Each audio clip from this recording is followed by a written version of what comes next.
när långt i söder jag sitta inne, då komma Gällivare i mitt minne.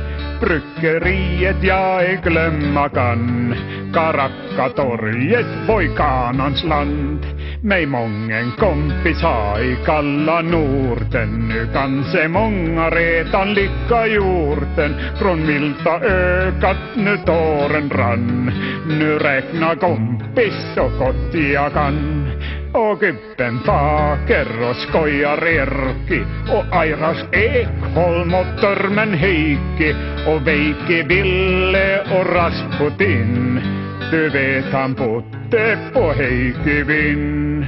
Och Johan Söderberg han leva hejsan, så hela hemmanet och kollifejsan. Nu Isak Säring han bara har, med den han leka på gamla dar. Men nu jag gammal och döden hota, mig ingen doktor kan mera bota. Som bruten lilja snart ligga bår, och ingen jävel som fälla tår. I bönemöte jag aldrig vari, ej heller sörkan jag någonsin pari. Till himlen kommer jag sant och visst, ej träffa Björkman, ej Appelqvist. Nu Kalixvägen bara sista gången, nu tystna klockan och psalmosången. På låtan min komma ingen krans, men prästen säga det bara Frans.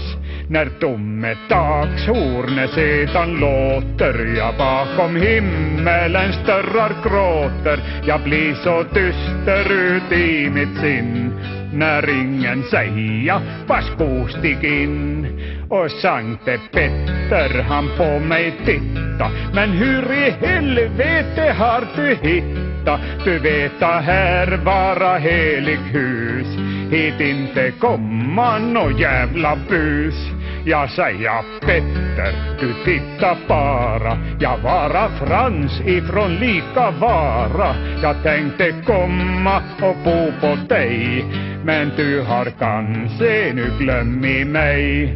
Då räcker Petter mig stora famnen, nu Frasse kommit i rätta hamnen. Nu öl och brännvin du dricka får, bland himlens änglar i 1000 år.